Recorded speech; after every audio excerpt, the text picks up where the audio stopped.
Do you believe in ghosts? Maybe you think it's all just imagination, stories spun to scare folks. But in Ho Chi Minh City, Vietnam, mention Binh Hung Hoa Cemetery, and locals will whisper about a gateway to the spirit world right in the heart of the city. This place is steeped in thousands of chilling tales, but the one that gets everyone talking is the legend of the ghostly woman singing Kai Lung. For those unfamiliar, Kai Lung is a traditional southern Vietnamese musical theater, full of soulful melodies about lost love or life's tragedies. But in the dead of night in this cemetery, that singing isn't art. It's a haunting wail that'll give you goosebumps. Mr. Tu, a cemetery caretaker who's lived nearby since he was a kid, shared a night he'll never forget. He was running a high fever, feeling weak, his head spinning. His house was on the far side of the cemetery, and the long way around was too far. So despite his fears, he decided to cut through to get home faster. It's just a quick walk, he told himself. What ghost is going to mess with a living person? The night was pitch black, with wind whistling through the rows of cold tombstones. As Mr. Tu passed the dried-up pond in the middle of the cemetery, a spot locals call the Underworld Pond because of its creepy rumors, he heard faint Kai Lung singing. It was mournful, drawn out, like someone weeping. His heart pounded. Who's singing in the middle of the night? He thought, swinging his flashlight around. But all he saw were shadowy graves in the dim beam. Then, a chill ran down his spine. He swears he saw a figure, a woman in a white ao dai dress, a traditional Vietnamese garment with long, flowing sleeves and a fitted bodice that falls elegantly to the ankles, her long hair draped over her shoulders, standing by an old, overgrown grave.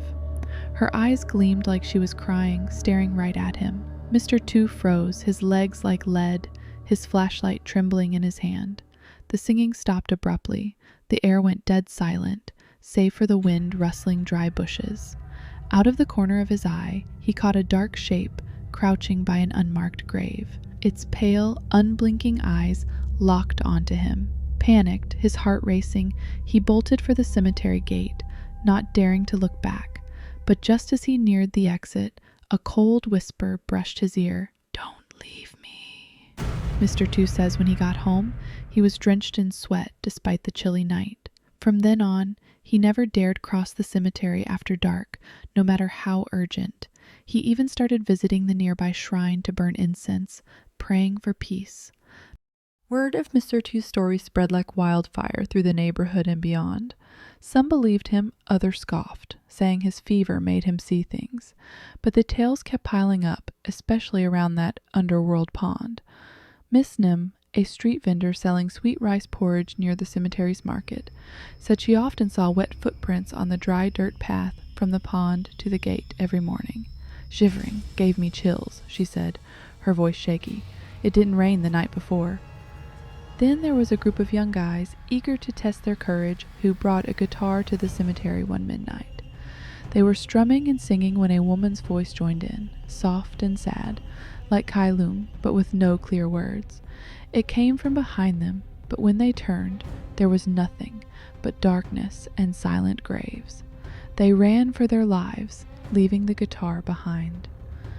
One kid, Theo, the bravest of the bunch, came down with a fever for days, muttering, "I heard her singing, I swear." And then there's Mr. Ba, a veteran motorcycle taxi driver. One night around 3 a.m., he was passing the cemetery gate when he saw a woman in a white ao dai waving at him. Thinking she was a late-night customer, he stopped and asked, "Where to, miss?" But when he looked back, the seat was empty. In his rear-view mirror, she was still there, smiling and waving goodbye. Mr. Ba says he hasn't taken passengers near the cemetery after 10 p.m. since. These stories, one after another, made the legend of the Kai Lung ghost at Binh Hung Hoa even creepier. Locals started passing down a warning.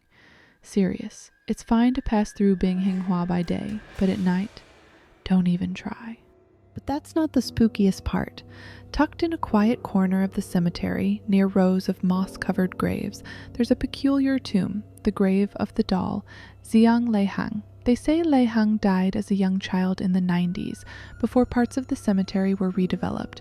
Her parents, heartbroken, didn't want her to be lonely in the afterlife, so they placed a pretty doll in her grave, dressed in red with a ribbon in its hair, sealed in a small glass case. Over time, locals began whispering that the doll wasn't just a doll.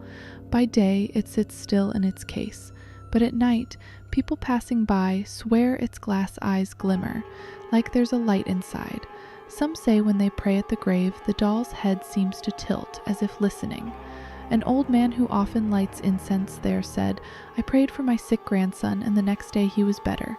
I don't think that doll's just a toy anymore." Others bring candies or light incense, praying for luck or prosperity. Strangely, many say their prayers come true. Miss Nem, the porridge vendor, added, "One time, I saw the doll's hand twitch, like it was waving at me. I thought my eyes were playing tricks, but the air was still, no breeze at all. I got chills and ran home." The story of young Lei Hung's doll spread, both terrifying and fascinating people, drawing curious visitors to the grave. These tales, piece by piece, rumor by rumor, have made the Kailung ghost and the doll's grave the most haunting legends of Bin Hung Hua. People retell them, adding their own twists, but everyone agrees this cemetery isn't just a resting place for the dead, it's a blurry line between two worlds.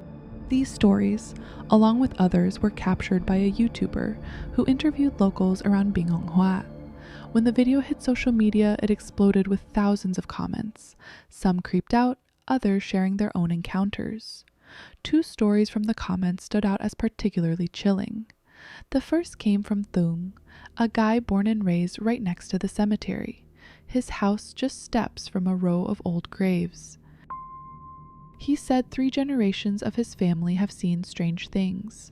When his grandma was alive, a drunk guy with a knife broke into their house one rainy night, threatening to kill them for money. Just as he raised the knife, a loud crack rang out, and a chunk of plaster fell from the ceiling, nearly hitting him. He bolted in terror. That night, Thum's grandpa dreamed of a woman in a white ao sui, standing in their yard, saying sadly, "You live off this land, but you never honor us." The next morning, they set up a small altar in the yard, offering fruit and sweets every month. Thum himself has seen shadowy figures drifting between the graves from his rooftop at night.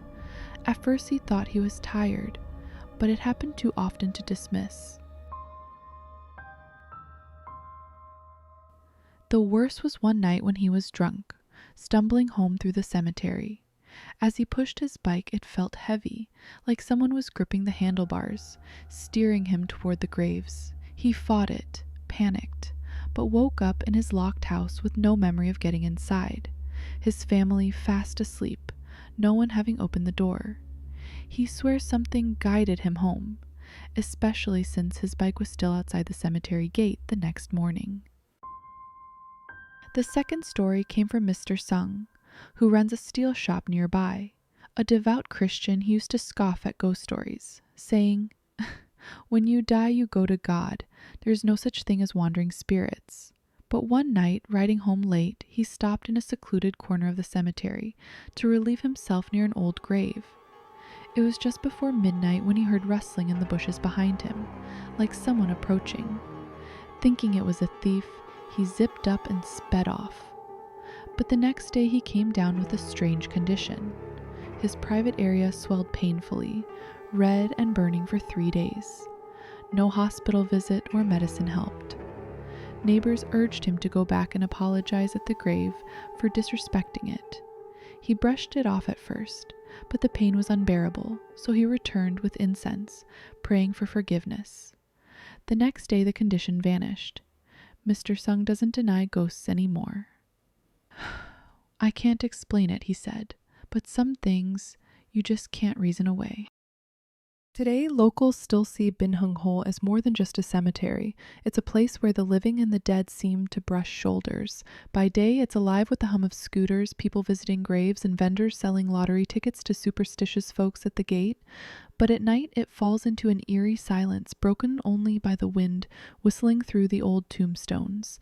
No one dares linger near the underworld pond or the doll's grave after dark, afraid of hearing that ghostly kailum or seeing a shadow slip by. The stories of Mr. Tu, Miss Nem, Dong, Mr. Sung, the Kai Lung ghost, and Gang Li Heng's doll might just be rumors, but they've woven themselves into the fabric of Bin Heng Hua. They're told and retold at street-side tea stalls or during power outages, each version a bit different but always chilling. Some call it spooky, others see it as a unique piece of spiritual culture, where memories of the departed linger among the living. If you ever find yourself wandering through Bin Heng Ho at night, with the wind whispering through the graves, will you hear that faint Kai Lung tune or feel a cold chill down your spine? Believe it or not, the locals have one piece of advice. It's fine by day, but at night, don't tempt fate. What do you think of these stories? Have you heard or experienced anything creepy at Bin Heng Hua or another cemetery? Drop a comment and share your thoughts. If you've got your own spooky tales from your hometown or anywhere else, we'd love to hear them. Appreciate you staying till the end. Goodbye, my lovely friends. Huh. Gao gao.